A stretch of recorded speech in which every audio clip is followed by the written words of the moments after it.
When are we live? Come on now. It's taking so long. What's the delay?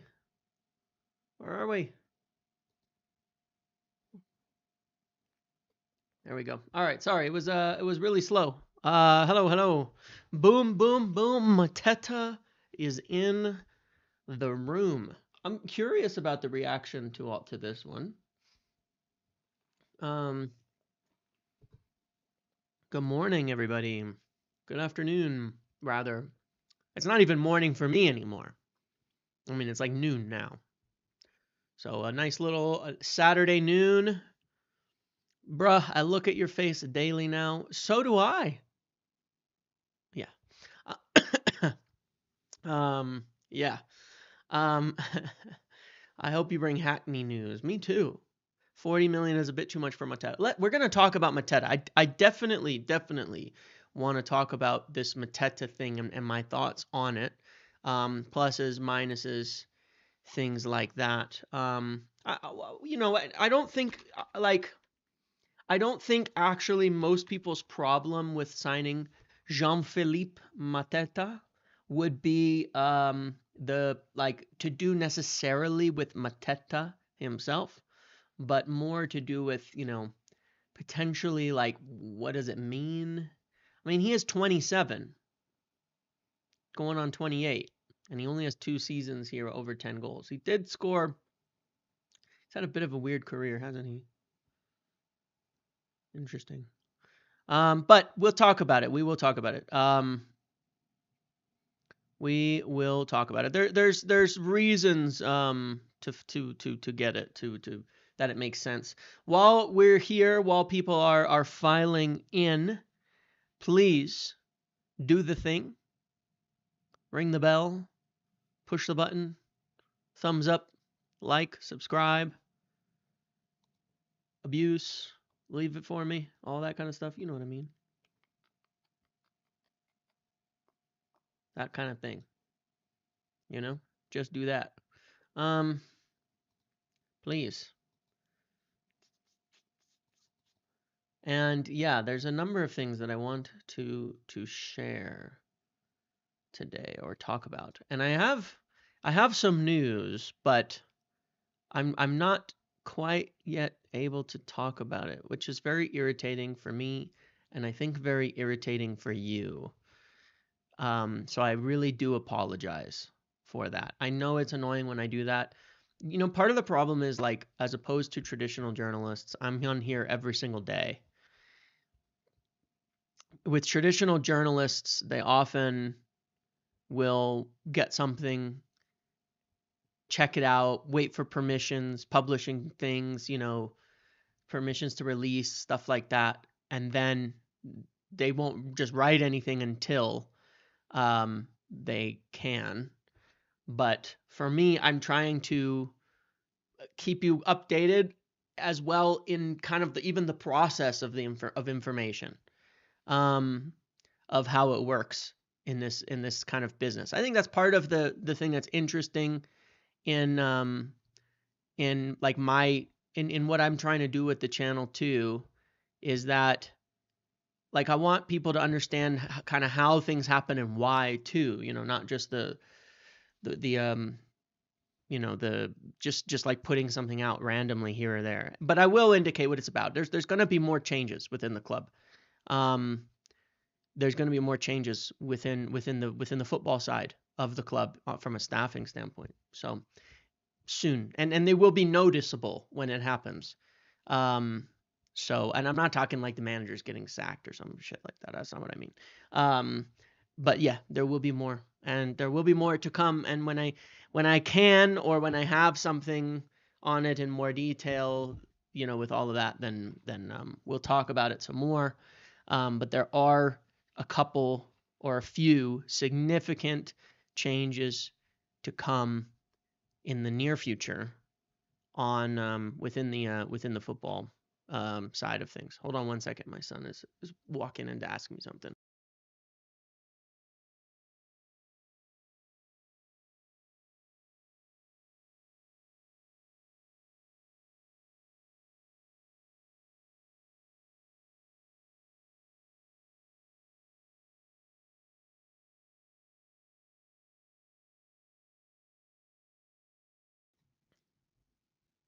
One sec.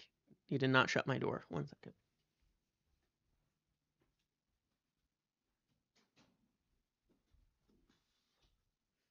All right. Sorry about that. CEO fired. No. No. Anyway, there's a lot of things changing. It may even be a lot sooner than that, but there's a lot of things obviously still changing at the club, still being adjusted, still happening at this football club to get it to the right level of what is needed. And not all of it, mind you, is even like, it's not everything that's happening is Ineos coming in and sacking people too. There are a lot of people who are leaving simply because change of scenery, things like that, other reasons as well. It's not all like tied to things. You know what I'm saying? Like it's not all tied to like, oh, everybody's just got to everybody's getting sacked or replacing everybody, stuff like that. So, but it will be noticeable. Hopefully I'll have something hopefully I will have something before anybody else gets it. But I try to share this on the point of, it's kind of how the journalism works, and it's important always for me to make sure that I'm respecting that too, in terms of safety for people. Anyway, moving beyond that, we want to talk about the names we went over. Yesterday I did a video talking about United's kind of two-tiered transfer approach. And what on earth just happened? I just heard a weird sound come out of my computer. About United's two-tiered transfer approach, where they're going with this, what we might do based on where we finish for the rest of the season, stuff like that. So yeah. And we'll talk about Mateta, we'll talk about the strikers, we'll talk about the other stuff. And then we will also talk about Mainoo. I want to talk about that, and then we will finish it off at the end with our Arsenal vote. Did you guys like this? Did you guys like the slides yesterday? I mean, people seem to really like the PowerPoints. I like them because it's a hell of a lot nicer than me just chatting for the 30-40 minutes to present data. I mean, obviously there's probably a better way to do this. If I had the resources or the time to make videos with graphics and pictures of people and all that kind of stuff, I obviously would. But it seems like this is nicer than just the videos of me talking. They've replaced, just the talking videos. So, it is what it is.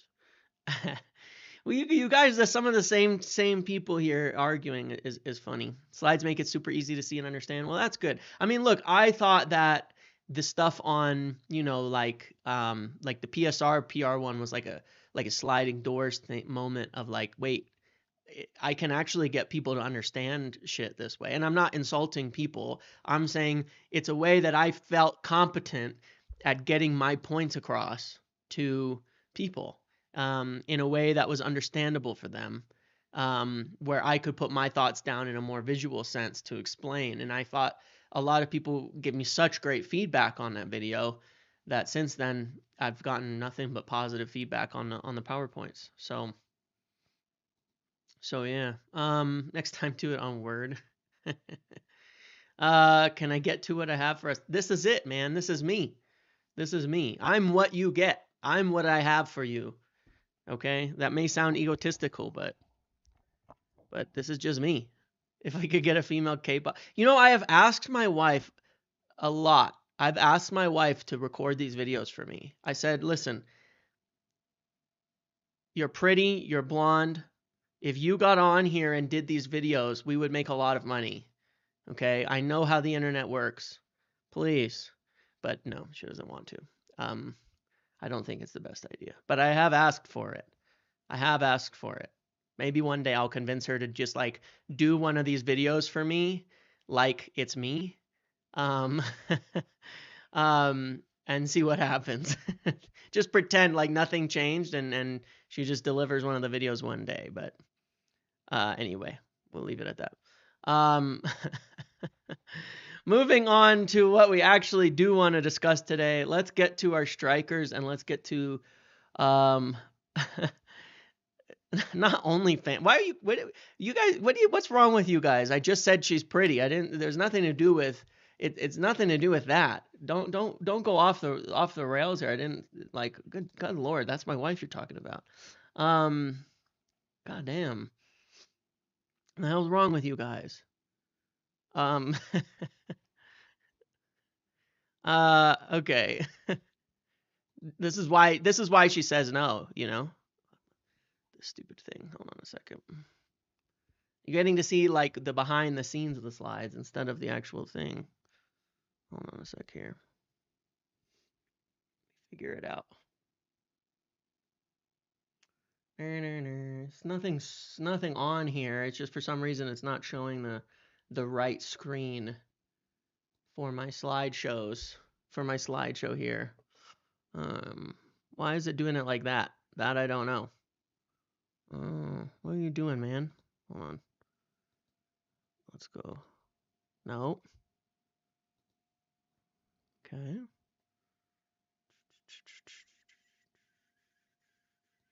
There we go. Now we go. There we go. There we go. No, that one is also going to be later, unfortunately. Anyway, I'm going to skip all this stuff. I talked through it all, blah, blah, blah. We looked at the needs. Oh, why is it not updating? This is like incredibly annoying. What is going on with my PowerPoint today? All right, hold on a sec, guys. I apologize for this.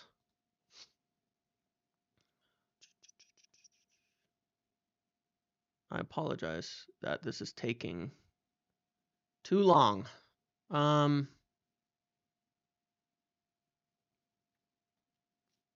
It was not supposed to. I was only just trying to re-look at my stupid PowerPoint, and now it's killing me because, yeah, it's just not doing it. Here we go. Let's put it below my webcam. All right, fair enough. Whatever. It is what it is. I'm so sorry. We're good. We're good. The PowerPoint doesn't work for lives. What's up with that? What's up with that? But yeah, we looked at our needs, and when we break it all down, a striker, maybe two, a right wing back, a midfielder, and then a 10 pending Garnacho. Now, there was an interesting kind of tricky thing that I was thinking about with this whole 10s thing.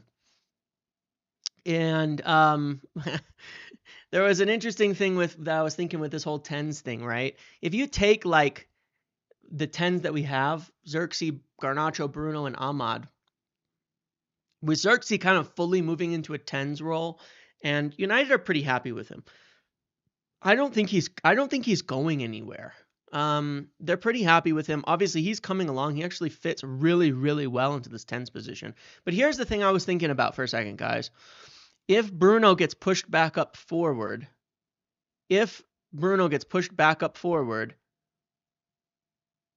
why would they spend a ton of money on a 10? If Ahmad and Bruno are your starting 10s and you have Xerxes and Garnacho as backups, we're probably not going to spend a lot at the 10.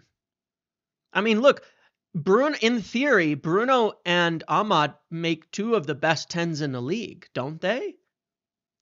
With how Bruno is playing and how we know he can, is Bruno and Ahmad not two of the best potential 10s in the league? And Xerxes seems to be coming through really well if he was as a rotation. Isn't that like pretty damn good? Like, let's say you were to buy Mbumo, right? Does he start over Ahmad immediately? I don't think he does if you spend 60 million there. Now, if you sell Garnacho, you probably really want to get another 10 in there. And I think in general, you want more. We saw them as 10s and it was not good. What are you talking about? It was a lot better than now, but that was like a month into Amorim's time, and we had no wingbacks. We had no wingbacks at all at the time. We need better as in 10s if Garnacho is not going to perform. We need someone similar, someone who's like a runner who can carry the ball. Ahmad's not playing at right wing back. We're signing Kenda. Ahmad may not be better than Mbumo currently, but he will be. Like, if you're talking about building for the future, you know, and all of that, Ahmad is not going to be at wing back. It's going to be Kenda. That's why Kenda is being signed. Yeah. Ahmad is going. It will be Ahmad at right wing, with Kenda at right wing back. But the thing about that is that, like, one of the reasons Ahmad was better at right wing back than right wing is because at right wing back it was Dallo or someone totally shit, and so it doesn't work. And the wing backs are super ideal. Ahmad's profile fits the profile of what is wanted there. Because Ahmad is a better carrier of the ball. He's better in the dribble. He's better dropping deep, picking up the ball, turning out of pressure. That's where he's really, really good, and that's one of the key parts of the 10s. So he's going to be good for that. He's going to be very, very good for that. Yeah, he's going to be very, very good for that. I think that's okay. But Kenda's going to be there. But no, I really don't think we're going to be buying a starting 10. Ahmad also just got a new contract. He's clearly being nailed on for that position. If Bruno plays deep next season, then it would make sense to get a 10. But then I don't think we buy a midfielder. You know, that's the tricky part about it. That's the one thing that sort of is not adding up on all of this. Is that if one of them is going to change a little bit here, either these guys are all 10s or Bruno moves deep. So I think it's going to be a young player. I think Bruno will be up here, and it'll be Bruno, Xerxes, Ahmad, and a young player. If Garnacho is sold, maybe it allows us to get somebody much better in the 10s position, or allows us to buy a bigger striker. It might just free up the money for that if Garnacho is sold and if he isn't performing. So we'll see. I think there's still some questions there. There's still some questions about how that all works. So we will see. We'll see where that goes. I think that's where it's a bit confusing. But when we talk about strikers, there was a few different categories here, right? Looking at all these kind of options, okay? I think that Mateta makes sense. If you can get like Champions League, right, and we have a bunch of money and all of that, then you'd want to go get someone like Gyökeres or Osimhen. But if you cannot, then you start to think, okay, we don't have a lot of money. All these players are pretty expensive. Ekitike, Samuel Agawa, Benjamin Šeško, Osimhen, Gyökeres, they're all pretty expensive. Mateta and Dilap are the most affordable players on this list. Okay? They're the most affordable players on this list. And I rate the idea of getting Mateta more than I do Dilap. Because I think the issue for me with Dilap is that I really don't see much more than what Højlund brings to the table, and he's of similar young age. That's my opinion. I could be completely wrong on that. I know people disagree. Some people will agree with me. Some people won't. I don't think he brings much to the table different to Højlund at this point in time. Okay? I think Mateta is a better player right now, for sure. And so what you would do in the case of signing Mateta, which does have some seriousness to it, is you sign him because you're not in Champions League. You're not necessarily like competitive right now, but you have a player who can get you some goals today. Physical, who can do what you want. You push Cheeto, his development, and you sign another development striker, which they are looking at doing. That way, Mateta isn't a long-term block to Cheeto. He's not a long-term block to the other guys. And it's a lower risk. You're probably not giving big wages. He's not going to get a huge move somewhere. You're going to get, but he can come in and start getting you some goals right away. And he plays in a very similar system. Yeah, I mean, Palace play in a back three very often too, if I'm not mistaken, under Glasner. But there's a lot of systems to it, a lot of parts to it that are very similar to how we play. So I think it would be a decent move for right now if we can't get one of our best guys, and that it would be then Mateta, Cheeto, maybe a prospect striker, and we'll decide then what to do with Højlund. But it gives us somebody to play in right now, somebody who can play there right now, who can do something for us. That isn't a long-term block. He can kind of mentor the young prospects, things like that, and see. So I think we'll get 2 strikers in still if we go for one of these types of guys, Mateta or Delap. But I think that Mateta. If I were to lean, I would lean to Mateta because I think you're more guaranteed to get something with him, and you're gonna keep. And it just means you're gonna keep focusing on developing the younger guys. And I'm kind of okay with that. I think Delap is a prospect, but I personally don't rate his ceiling much because I just don't think I don't think that's it. You know what I mean? I just don't think I just don't see the other parts of his game that are there that I want to see from a top striker. I see a lot of Rasmus Højlund, a lot of running in the channels. He's better than Rasmus at picking up the ball and creating space for himself to get a shot off, but he's very limited otherwise. Passing, link up, poaching. We don't know that he's any good at a lot of that stuff. I think Mateta is much better in those areas right now and he's older, so it makes sense. So it's just, I don't want to, if we're buying a prospect, I'd rather buy one of these 3. That's my view. If you're going to go for a prospect, I'd rather buy one of these 3, who are all much better prospects, in my opinion, than Delap. So if you're going for a prospect striker, go for a really good prospect striker. If you're not going for a prospect striker, get your top striker or get someone who kind of fills the gap for a while, but isn't bad. But that is also quite good for now. So it would make sense to me. I get the planning where there's potential here, and I still think we will sign 2 strikers, not to block Cheeto, but and in that case, unless we sign one of these, then I don't think we sign 2, or one of these even, then we probably don't sign 2. So we'll see. Like I said, right wing back. Did you guys like this? I didn't, but I did it anyway. Did you like this? It's just Ken. Yeah. Anyway. Oh, brother. It is just Kenda. He is the top priority for this position. I understand there's other potential options, Dibbling, etc. But Kenda's the one they want. Kenda's the one they're working on. That's what we've got. Okay. That's the guy for now. Then there's your 10s, and this is kind of what I'm talking about. Okay.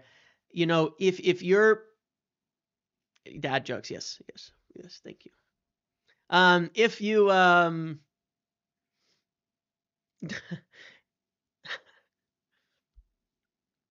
anyway, if you go sorry. If you go to the 10s, it like I said, I do think it's a little more complicated than it's made out. My assumption is that Bruno is going to move back forward next year.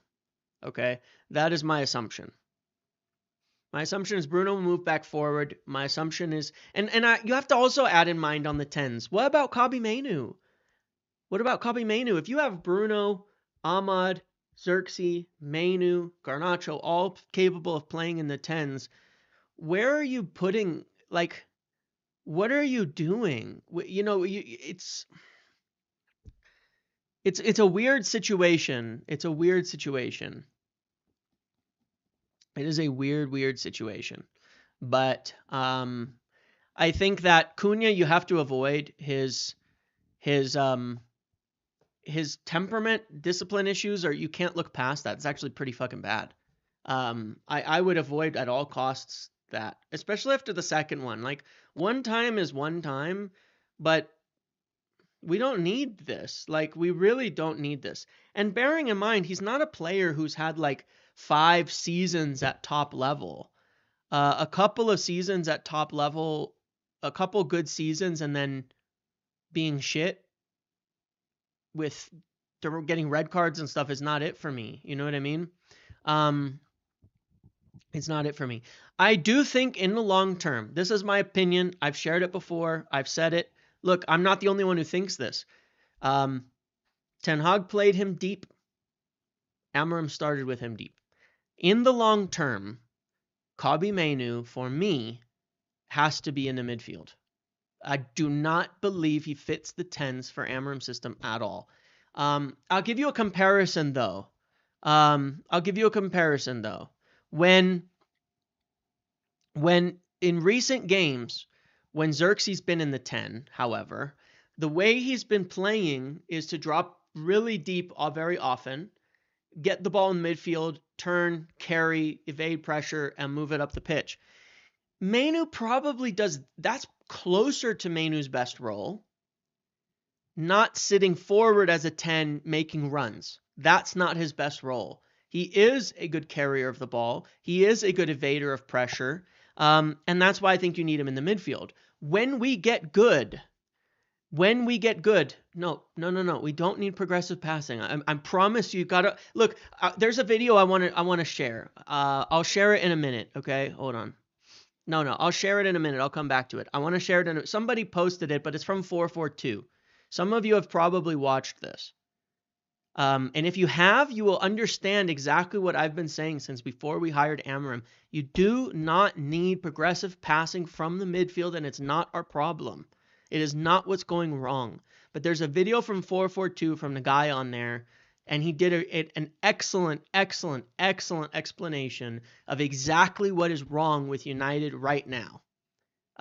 Exactly what is wrong with United right now and why it's not working. And it is all about carrying the ball. That nobody, literally nobody in this team, Adam's last video for them, nobody in this team is capable of picking the ball up, turning with it, and carrying it forward. And that is the entirety of Amorim's system. I'm telling you again, it is not progressive passing. You want that? It's never going to happen because it isn't his system. It is not how it works. The passing comes from the center backs. The carrying comes from the wing backs, the midfields, and the 10. That's how he progresses the team. The midfielders are mostly used to carry, get out of pressure, and recycle the ball in possession. That is an Amorim team. The only reason you can look up, if somebody wants to post a link in here, if they can find it, please do. It's hard for me to get it at the moment, but that is everything that is wrong with it. And if you go even to when Amorim first arrived, when I broke down his tactics of Sporting, it's exactly what I was talking about. His team is full of ball carriers. That is what he wants from every single position except your center back. Your center backs are also supposed to be good ball carriers, by the way, the wide ones, but they need to carry and pass through the lines. The passing comes from the back, big switches, big movements, a lot of passes from the center backs. In the midfield, it's just shuttling the ball from side to side. However, one of your midfielders, as United get good, one of the midfielders will become a much more attacking player who gets up the pitch, who carries the ball into the attacking areas, recycles it. They don't need dynamic passing. They just need to recycle it, and they just need to be late arrivers to the box, and they just need to be a bit combative. I think that makes Kobbie Mainoo one of the best fits in this team because he is a good carrier of the ball. He can evade pressure. And the biggest reason for me that it looked bad is the wingbacks. Look at the difference.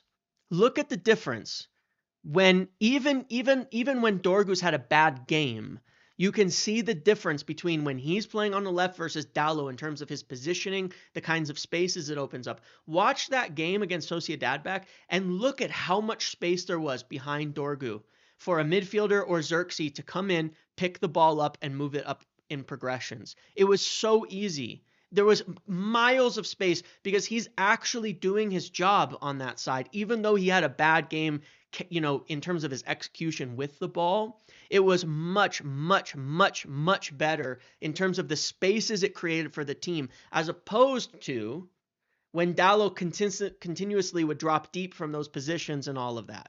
Even then, Dalot was able to get himself forward into attacking areas, and look at how many times he's gotten the ball in those positions. He didn't make the pass that he should have, but he still got there, and we still got the ball to him. This team has to have players who can carry the fucking ball correctly and dribble. They have to. That's what they have to do. You get your point. The teams are trying. They can't.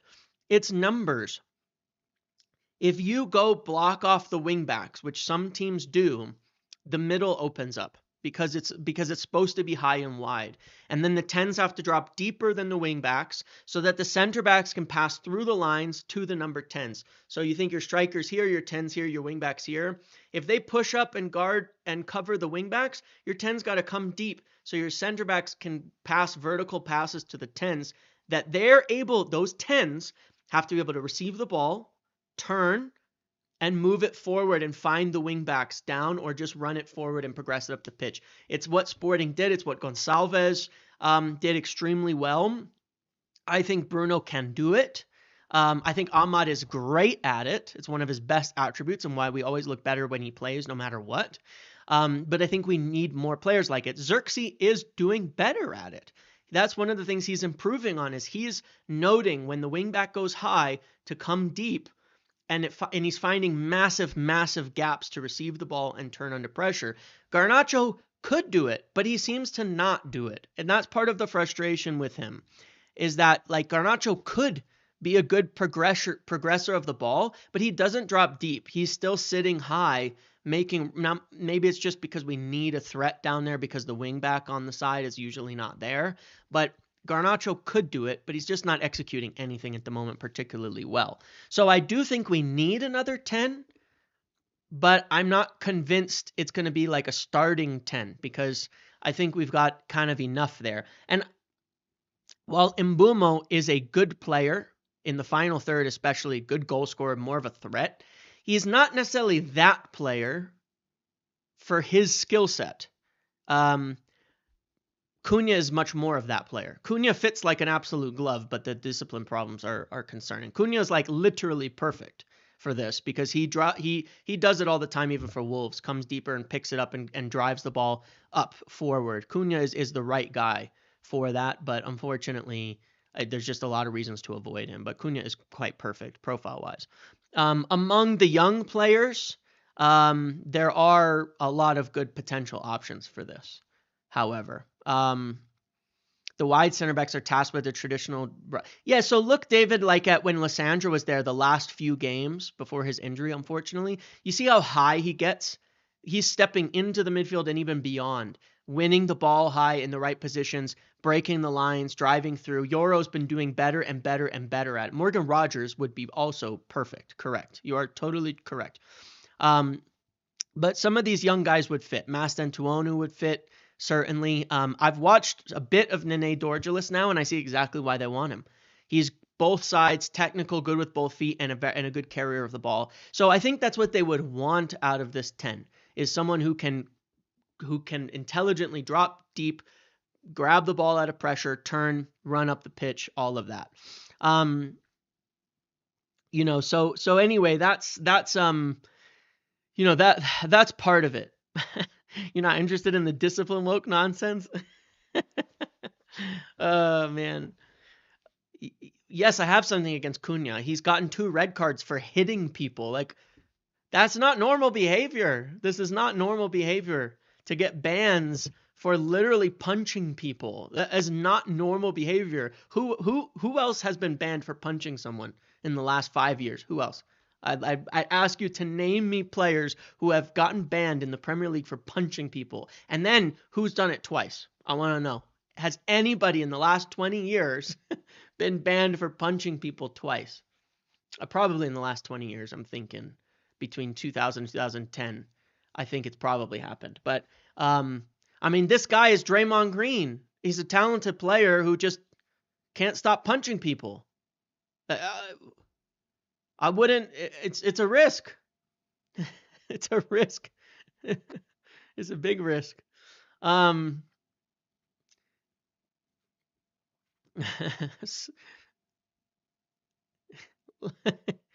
He did punch him. He punched a steward in a fight. He started fights at the end of 2 games here. Like, this is not normal behavior. Look at what Cantona did. You cannot compare what Cantona did. You can't compare that. The kicking a fan after what was said and what was done is not the same thing as like hitting a steward and punching another player for like nothing. I mean, these are not the same things. These are not the same things for what it's worth. And Cantona was a level of talent significantly above worrying about his record. Okay, about these kinds of things. I mean, one of the best players like United have ever had. So I would avoid. I just would. I ain't buying it. Look, Roy Keane in today's game, how many red cards would Roy Keane get? Let's be real for a second. How many? How many red cards would Keane get in today's game? He had a few, not too many back then, but how many would he get in today's game? A hell of a lot. There is a concern about these kinds of things when players are still doing it in the way that the game is refereed these days. It's a lot softer than it used to be. I like the fire, but the inability. Look, when Casemiro got 2 red cards in his first season, it was a disaster when it happened. It completely threw him out of focus. Now I agreed that one was definitely kind of shouldn't have happened, but come on, man. Like these are just not ordinary behaviors right now and I don't think you can take that risk. I really don't. I'm not saying Roy wasn't an excellent footballer. Roy was an incredible footballer, but a lot of stuff he did back then wouldn't pass now. And I'm not saying that it shouldn't. I mean, I think the game is a bit soft. It's a bit too soft. I think the game is a bit too soft, but that doesn't mean that you don't have to kind of understand that, you know? The point is to win, not to get the least red cards. How do you win? How do you help your team win games if you're not on the pitch?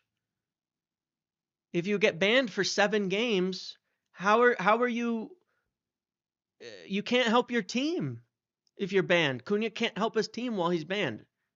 If he gets, I don't know, did he just get the normal 3 games for this and he got 3 games for the last one? I don't know if he got more than that. But how can you help your team if you're getting banned? If you can't make it on the pitch, you can't help your team win. Winning and red cards go hand in hand. You can't just get red cards. Arsenal, if they weren't getting red cards at the start of the season and losing games because of it, then they probably would be more in the title race right now.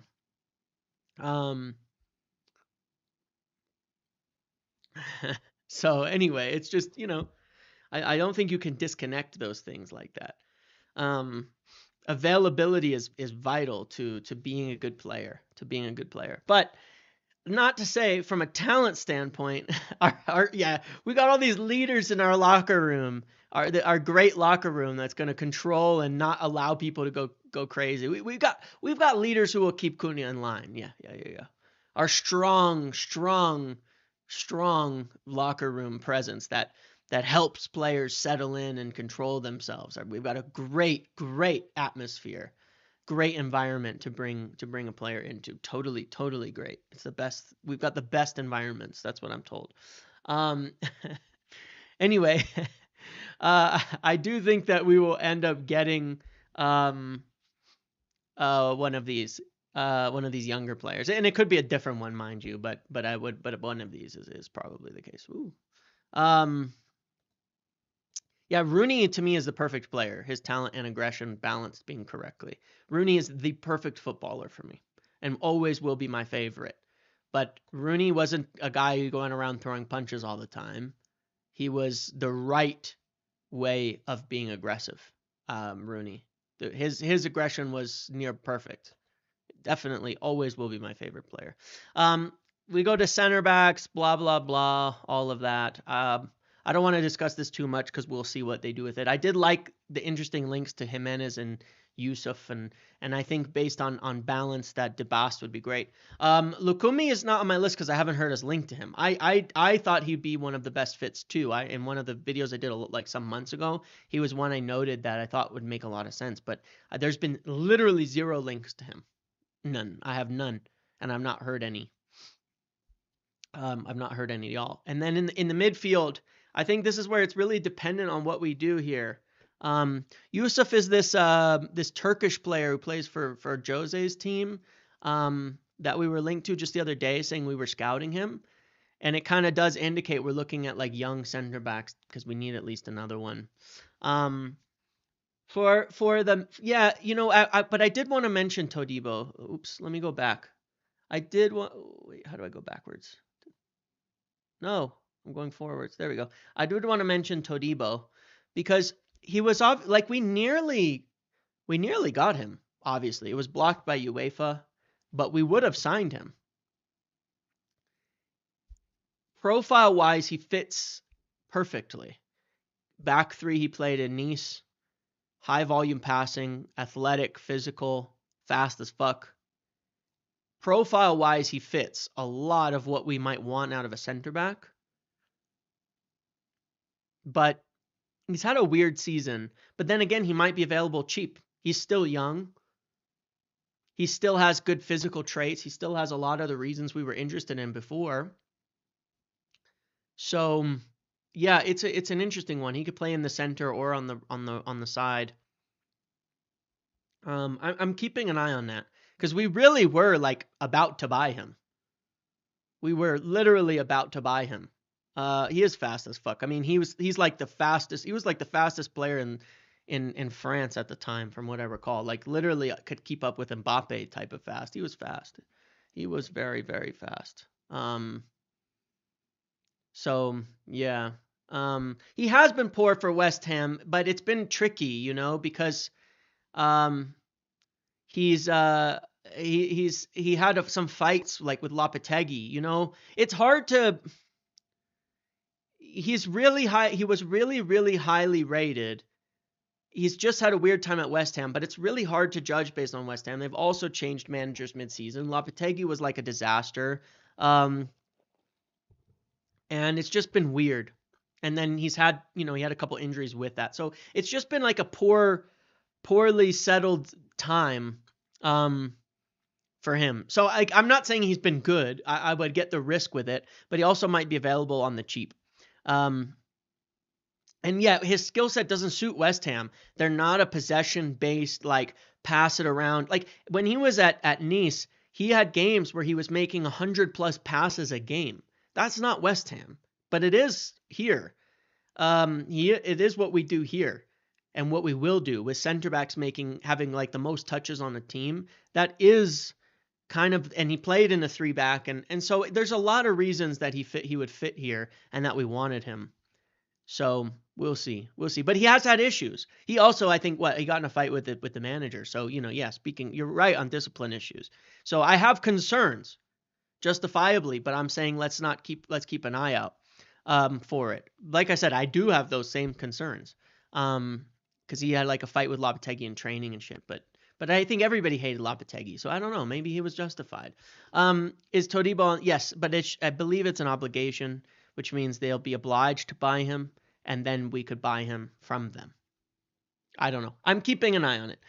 To the midfield, we've got names like we've been linked with, and that I know we've watched over the last year, couple years from Ederson. Obviously, these are not all realistic. I've talked about Tchouaméni before, how unrealistic it is, even though we keep him on there. Yeah, Lopetegui is a dickhead, so maybe everybody disliked him there. So maybe Todibo was in the right in this circumstance. There's a few. No, I'm not gonna say what I needed to say. I'm not going to say what I was going to say there. I was going to say that I wouldn't have been mad about certain people doing that in our own trainings last year, but hey, it is what it is. Ederson at Atalanta is a good link. Tchouaméni is a rough one. Douglas Luiz, we've been interested in, and João Gomez. I actually really like João Gomez. Tchouaméni is an interesting one because each year Madrid like have these doubts on him, and then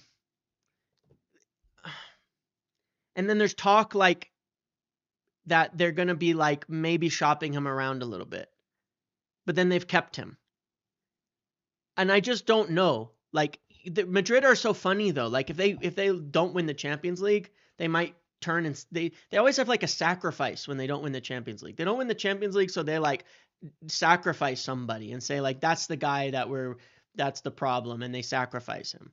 And then that could be Tchouaméni. But there are clubs, including Liverpool and Chelsea, I believe, who are interested in him this summer, and United, but that I've already even had a little bit of dialogue over the matter. So, yeah, I don't know. But I don't think it's going to happen, obviously. I quite like João Gomez. When you think about profile-wise, he's strong on the ball. He's a good carrier of it. He's good in possession. He's also a strong defensive player.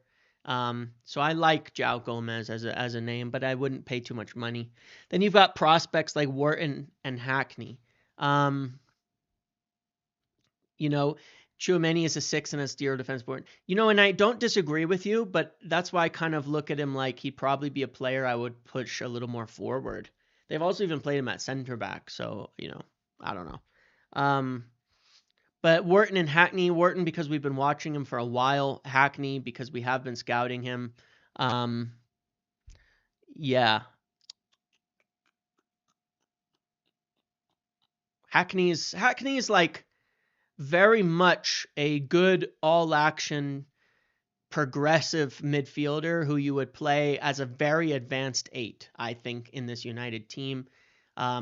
He's very, very good on the ball. He has passing range, and the ability to do that is fine. But I think he's a better carrier as well. He's a very, very good carrier of the ball as well as Hayden Hackney. And I think that makes him potentially a really good fit. He's a really, really a natural Hackney is a really, really natural 8 for this kind of system. I think he would fit in there really, really well. Wharton is probably also one that's just not going to happen. He's going to cost enormous amounts of money.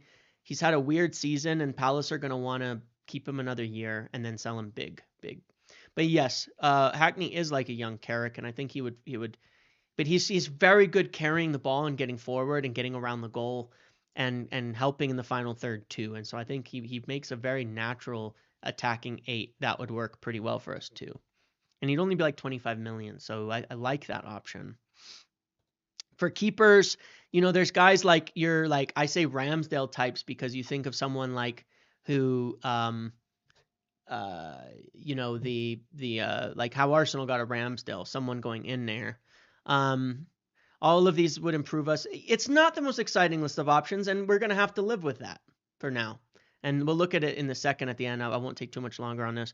But, then there's our more expensive keepers, Diogo Costa, Chevalier, who's probably going to PSG. And then there's like Trafford and Suzuki that we've looked at that are more cheaper. Maybe they're not your number ones, but they might be your number ones for now until you get a number one. The guy before the guy. You know what I'm saying? They might be that. A pair of safe hands. That's it. That you get before you get the right guy. And so this is kind of the comparison I have made, like of what it could look like, your less expensive team versus your more expensive team. I'm not nearly as down if we make the right signings.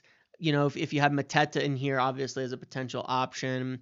I'm not nearly as down on this team as a lot of people would be, but that's just me. Obviously, I would prefer you can get like an Osimhen or something like that. But yeah. Anyway, that's just an example of potential names. A keeper signing could well be somebody we've never heard of. Could absolutely be someone we've never heard of. But this is just anyway. That's wrong button's being pressed here. That was just kind of a general look at things that I wanted to go through as like examples, of what might be done, on all of this. And I think it's just worth mentioning. Less expensive of mid-table. It might be, but we might have to do it. I mean, I'm just saying, like, I get the thinking. By the way, I want to post this video. When this is the video I was referencing, when you get a chance after this, watch it. You'll understand. Someone shared it, and I was like, oh yeah, that is like spot on for Amorim and what is going wrong, and why I have such a negative reaction to things like talks about progressive passing from the midfield, because it is really not the problem. It's not the issue that Amorim has at the moment, right now. But yeah, look, for what we can afford and what we can do right now, I think building a team that can progress, I don't think that's a mid-table. Like, I don't think that's a 10th place team. When you look at like who's in 10th right now, especially with another year under it, like, I do think people are underrating things a little bit, in terms of players and stuff. Like Smith Rowe, Iwobi, and Jimenez. You're telling me that like Bruno, Ahmad, and Mateta isn't better than that? Of course it is. Come on, guys. Don't be ridiculous. Like, let's be real for a second. Sanderberg and Andreas Pereira and Ugarte and I don't know, Ederson or Ugarte and Hackney wouldn't be better than that? Yes, they would. Castagna and Anthony Robinson. Robinson's probably better, yes. Bassi, Anderson, and Diop at the three center backs for Fulham. We're gonna be better than that with Euro and a signing and De Ligt or Maguire. We have better players. We just at the moment, unfortunately, have injuries plus just such a bad mishmash of personnel that it doesn't get us anywhere. It's fit over everything, and teams that are built properly perform better. But when you really go through it player by player, it's not like it's a 10th place team at all or anything like that. Not even a little bit. I mean, it's kind of funny the narratives you get around this stuff. Like if I go to Bournemouth, right? Their player of the month for their midfield right now is Tyler Adams. Now, if I asked everybody here 6 months ago about Tyler Adams, you would say he was shit because he failed whatever at Leeds, crappy, he's American too, right?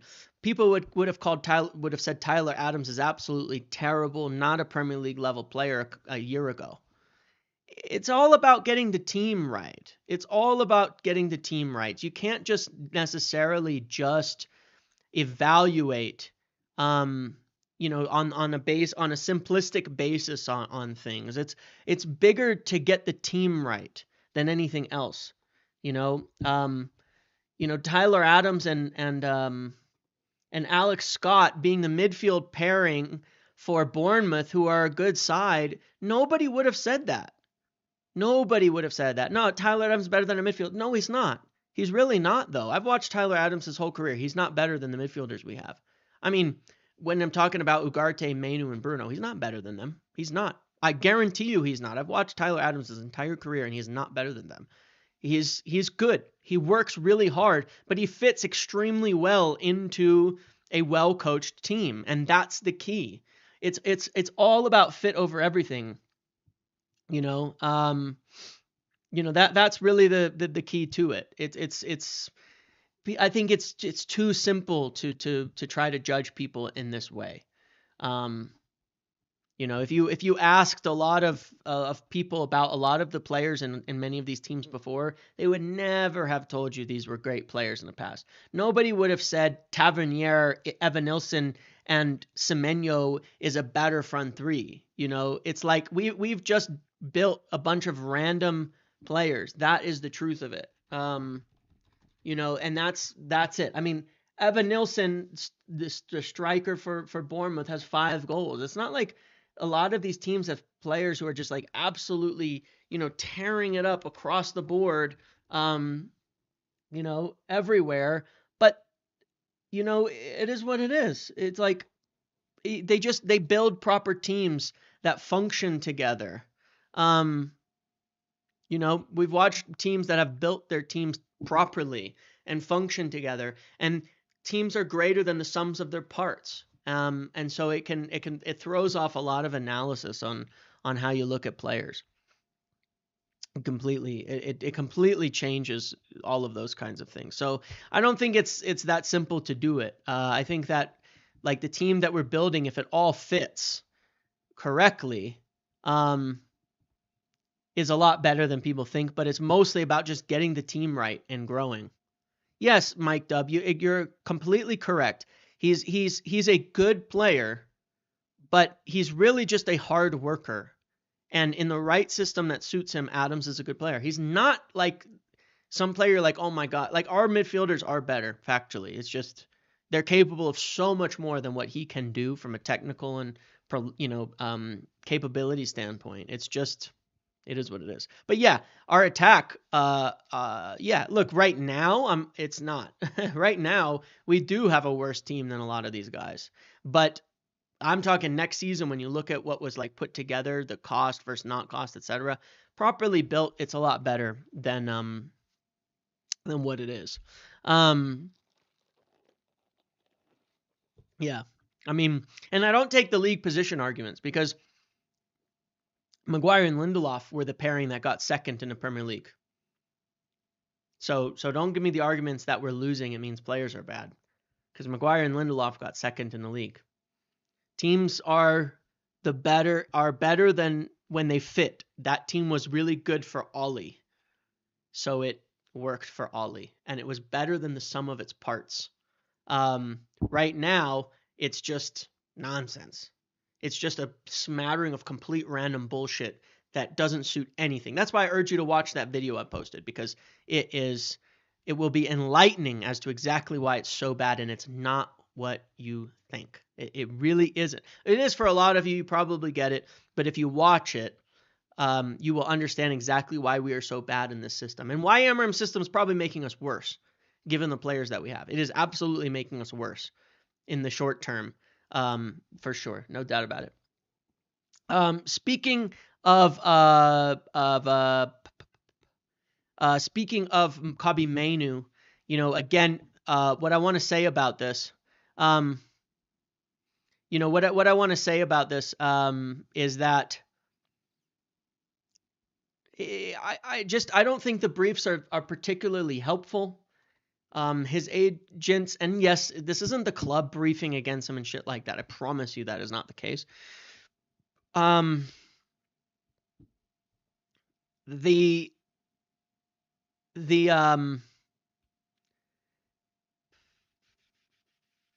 do I put this? I don't think it's helpful, the discussions over it.Ey've been negotiating over a new contract. But if you go back to November and December, what are the things that I said was that they were not going to give Mainoo a huge contract.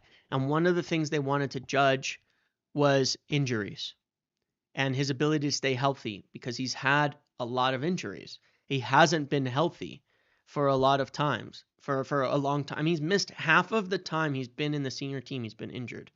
I think maybe more. Okay. And it's not a club brief. I promise you that, because the club these days, the club say virtually nothing. Remember in January when there was all this shit about they're going to sell Garnacho, they're going to sell Kobbie. And look at what actually went on in the real world. They've been trying to get Kobbie on a new contract, and Garnacho was in negotiations with Napoli over a deal. And it was like, it wasn't Ineos throwing out these things. There's just a lot of stuff that comes out, and people will always pin it on who they want to pin it on. But here's the thing. You don't want to blame you don't want to blame the players on this either right now. It's agents and things like that, but I'm just saying I wish they would say nothing because they're under discussion. It's just under discussion. It's being negotiated.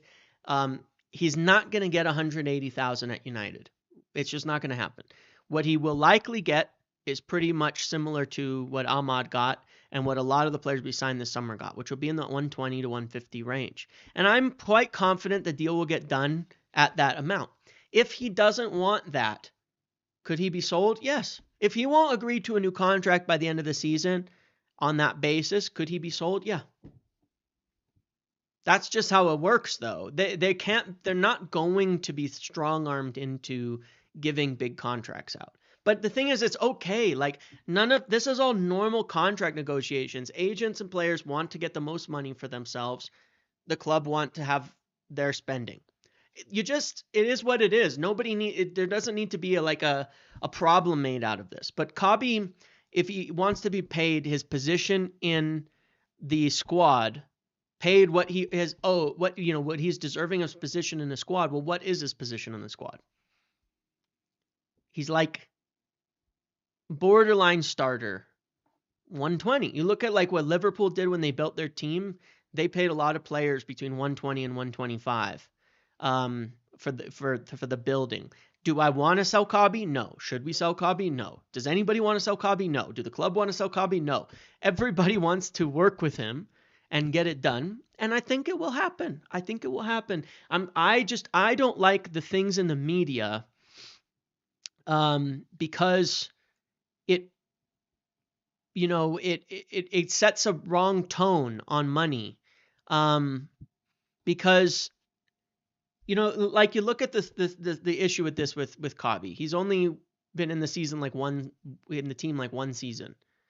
If you give him nearly 180 now, and then he performs in a year, and he performs well, and United climb back up into Europa and Champions League, then in 2 years you're asking for 300 because you've already gotten the big pay bump. Now you're going up to 300. That's what we did with Rashford, right? We went up to 300, 350 when he performed well and helped us get back into Champions League.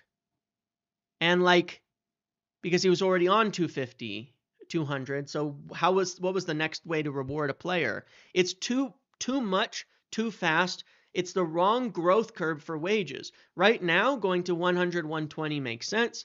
Then if you're performing, getting into Europa League, getting into Champions League again, then you're a starter in that team, you get the bump to 200. That's 200 to 225. But if you're getting 180 now, you go 300,000, and then you're being judged every single second for that wage, and it's a big drain on the club.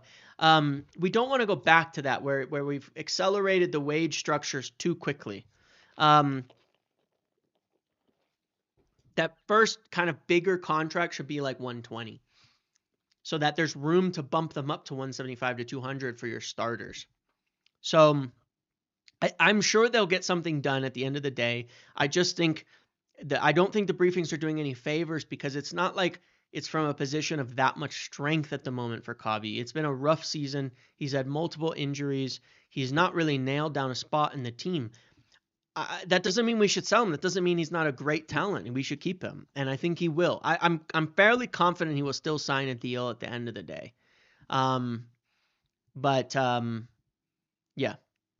Yeah, I'm fairly confident he will still sign a deal at the end of the day. But he's got to. The thing that's important to note is, look, if he decides to leave, he wants to leave, he wants to leave. He's not being pushed out the door because the offer he's being made is fair given United's circumstances, and obviously he's going to want to get paid as good as he can. So it's all good. It's all good. But I don't like the briefings because I think the effect that it has is it puts it wrong for Kabi. It puts it wrong for him. It makes him seem like Grady and stuff. I don't like how it's being positioned. It doesn't look great. And I wish they would not. Because instead of it making the club look bad for not keeping him, it's doing the opposite right now. You know, if it was like Bruno on 100 and he's carrying the team week in and week out and asking for 180, nobody would blink. They'd say, "Are you stupid, club? Pay him the 180." In this circumstance, it's like you got to read the room a little bit. That's all. But I think it'll get done. I think it'll get done. I think it'll get done. I think it'll get done under 150, and it'll be fine. And it'll be all good there. But he's got to make it back on the pitch and perform and all of that, and that'll help, I think, with everybody too. Yeah. So just keep playing. I think they'll just keep playing. And we'll get to a good solution at the end of it. What else did I want to talk about today? I think that was it. Every year around February, March, we're talking about next season. I know. But it's also, you have to look into people's agents. And if you know CAA base, you wouldn't be surprised by the stories, nor would you overreact to them. You just accept it. And you just relax and just wait until everything gets sorted out.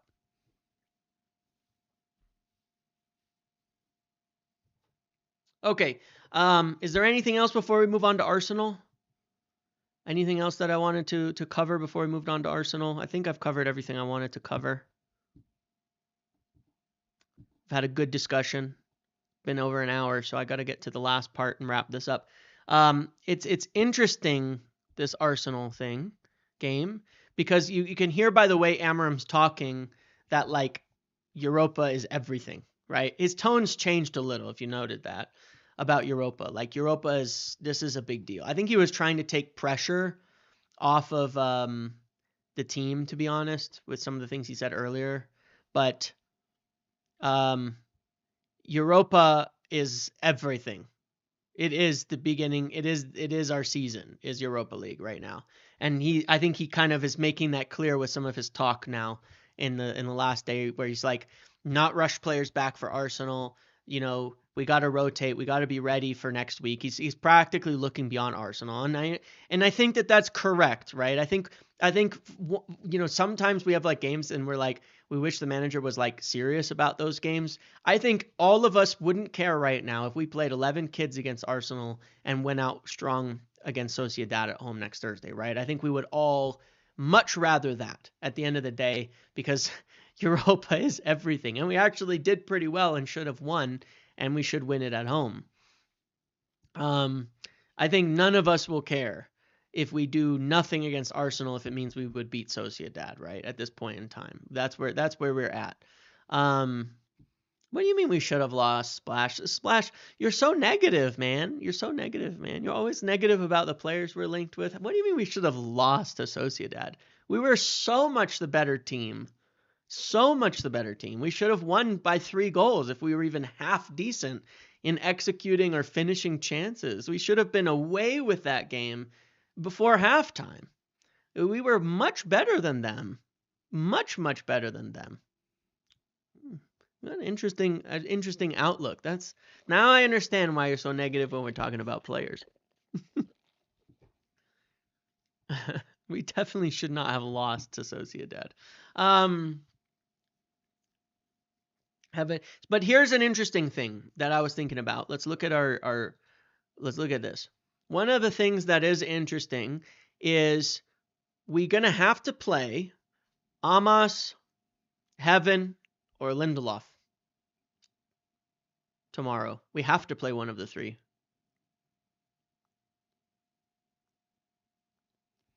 And because Euro, in terms of fit players, Mazraoui,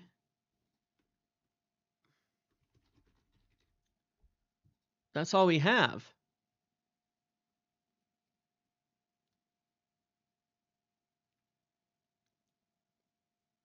Then we only have Dallo left, and Lindelof, Amos, and Heaven.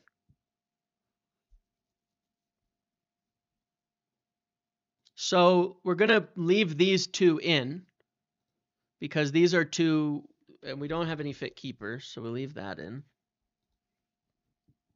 We can't rest Mazraoui.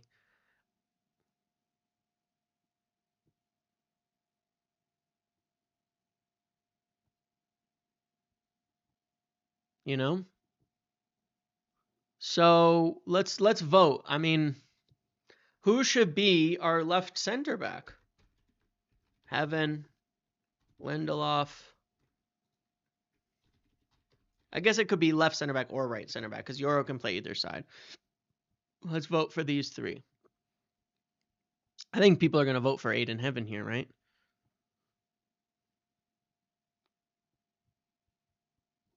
Not who he's going to play. Who do you want? Remember, this is for us.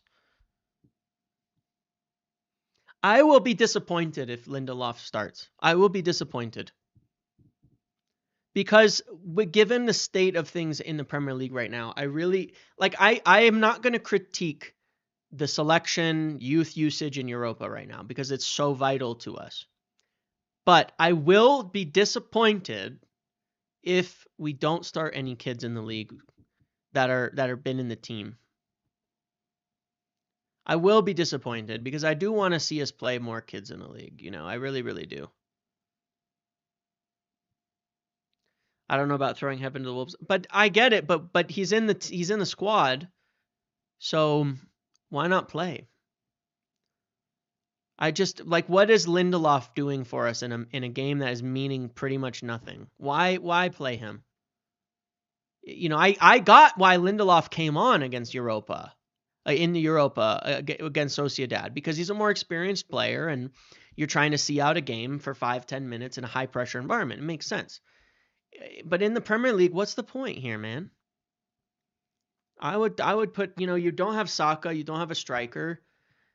This is probably as good an opportunity as you can get against Arsenal to go with a little bit of youth in the back line. Okay. Good. Is there no Heaven? What on earth with these guys? They've got to sort this out, man. Gotta sort it out. Who looks like Heaven? No, that's racist. I can't say that. I need to find somebody without a picture and then just change their name. There we go. That default player and change their name. It says Australia, so I can't do anything about that. But let's just say that. My bad. I just wanted to use a default picture because I can't. All right, let's go with left wing back.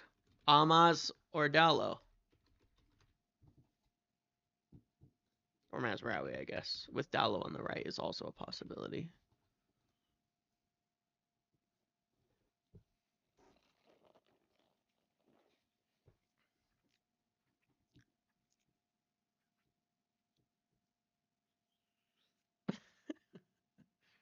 I was just trying to find should I put somebody in there that looks like him, but I figured that probably is opening me up to making a big mistake that I don't want to make, and it's better just default photo, don't have the player, and we'll go with that.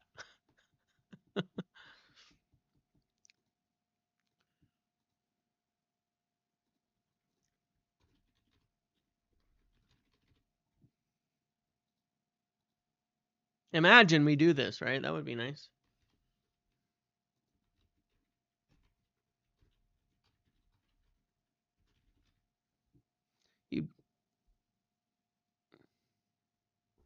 You feel like the club just don't rate Almas? It's something just that seems odd to me about it. Why he was in the team, out of the team, in the team, out of the team.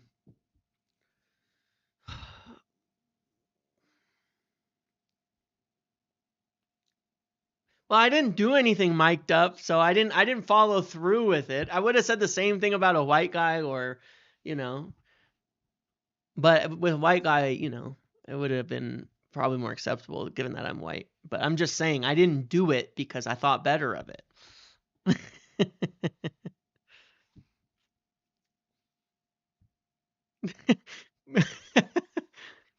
Putting in some random bum that looks like Heaven would be insane. Curb your enthusiasm, bit.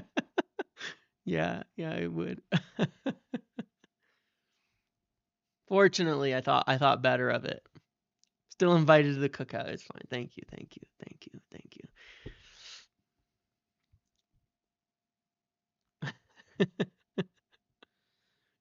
I could have put some real white, like, yeah, that's true. I could have put like McTominay in there, like just some like super white, like white blonde guy, and called it Eight in Heaven, and that would have been probably funnier, right? That would have been acceptable. Is that acceptable? That probably would be acceptable.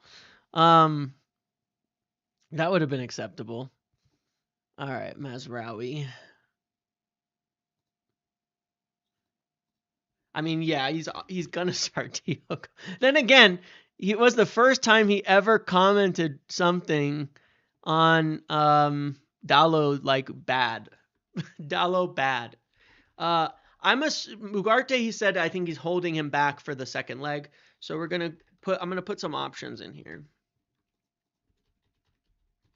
that I think we could run out for this game. For the midfield. I think these are like our 3 options. Gerard Braithwaite for his pick. Yeah, that would be pretty funny.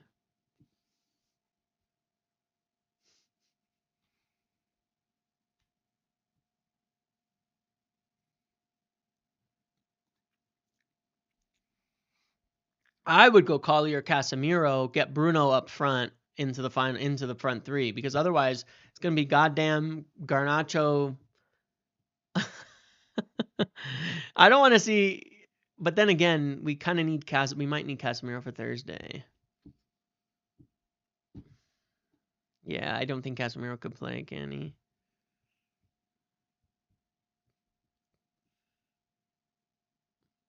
Kone could be in the team. He could be in the squad anyway, but I doubt he's gonna start or anything like that.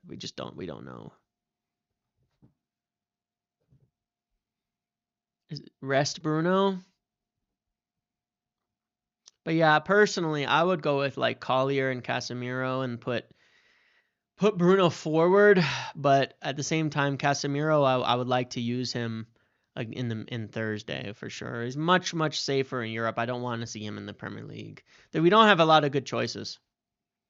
Deep block, yeah. I mean, if we go with Eight in Heaven and Amos and play a deep block and hit on the run a little bit, we might have a decent shot at this game. So sure. This might be our worst team we've ever voted for this year, by the way. I think this is the worst team we voted for. Obviously, options are limited, but golly gee willikers, it's pretty bad.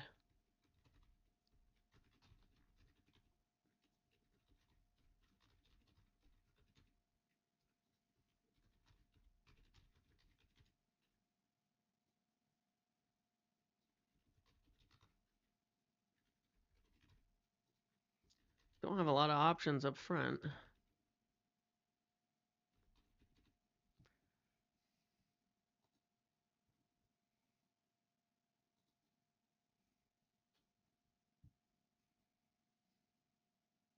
Jules.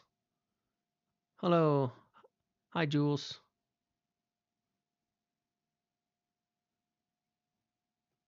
Yeah, Casemiro does play better in Europe, and I thought he probably would, and he did, and that's nice.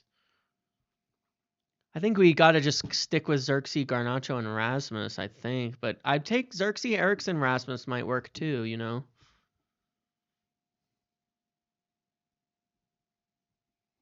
Ugh. I'm getting a headache looking at this. I am worried about Xerxes. Now, he gets till Thursday, so he has a few days off, but like we're going to look terrible without him, I think, if he doesn't play. Oh, stop the poll. I'm stupid. Hold on. We're going to go one by one. Forget the poll. Yeah. Forget the poll. Hold on one second.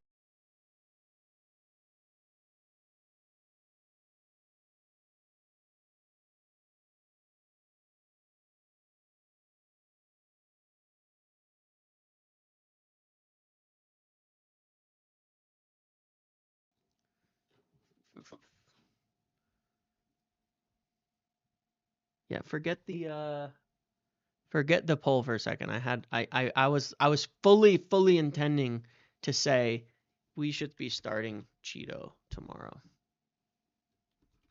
He's not in here either. Oh my god, I'm stuck with another problem. What we're gonna do? Oh my god, they don't have Zlatan?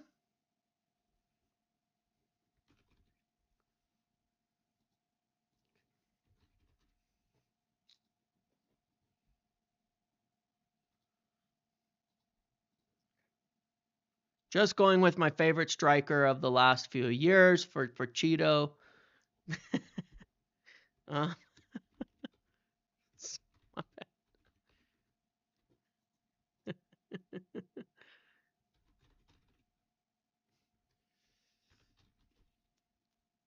ah, thought my computer crashed. Sorry.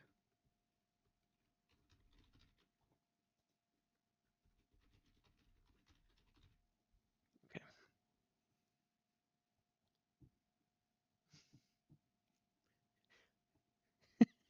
I'm just trying to I'm trying to make our team look more exciting by putting players I like.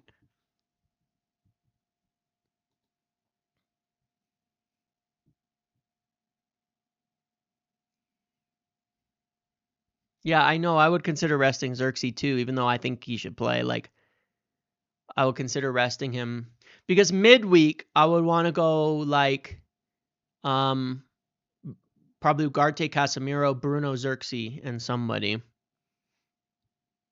That's what I like to do like midweek, but